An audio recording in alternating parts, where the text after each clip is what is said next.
សម្ដេចប៉ាបយាងទស្សនកិច្ចទីស្នាក់ការកណ្ដាលអង្គការស្បៀងអាហារនិងកសិកម្មVatican News បានរាយការណ៍ថាសម្ដេចប៉ាបលេអូទី14បានយាងទស្សនកិច្ចនៅការិយាល័យកណ្ដាលនៃអង្គការ FAO ឬក៏អង្គការស្បៀងអាហារនិងកសិកម្មនៅទីក្រុងរ៉ូមដើម្បីប្រពៃទិវាស្បៀងអាហារពិភពលោកនិងខួបលើកទី80នៃការបង្កើតអង្គការនេះនាក្នុងឱកាសនោះសម្ដេចប៉ាបបានថ្លែងសន្ទរថាបញ្ជាក់សារជាថ្មីអំពីទំនាក់ទំនងរវាងសន្តិអាសនៈនិងអង្គការនេះហើយអំពាវនាវឲ្យមានការបដិញ្ញាចិត្តជាសកលរួមគ្នាដើម្បីបញ្ចប់ភាពអត់ឃ្លាននិងកង្វះអាហារូបត្ថម្ភ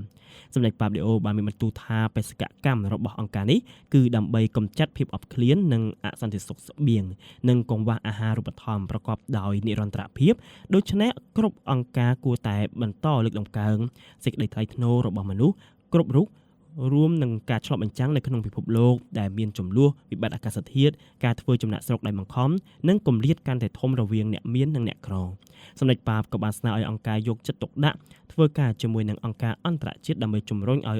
សង្គមមនុស្សរិះគិតអំពីអាជីវកម្មដែលរកប្រាក់ចំណេញនៅក្នុងនាមយុត្តិធម៌និងសន្តិភាពផងដែរ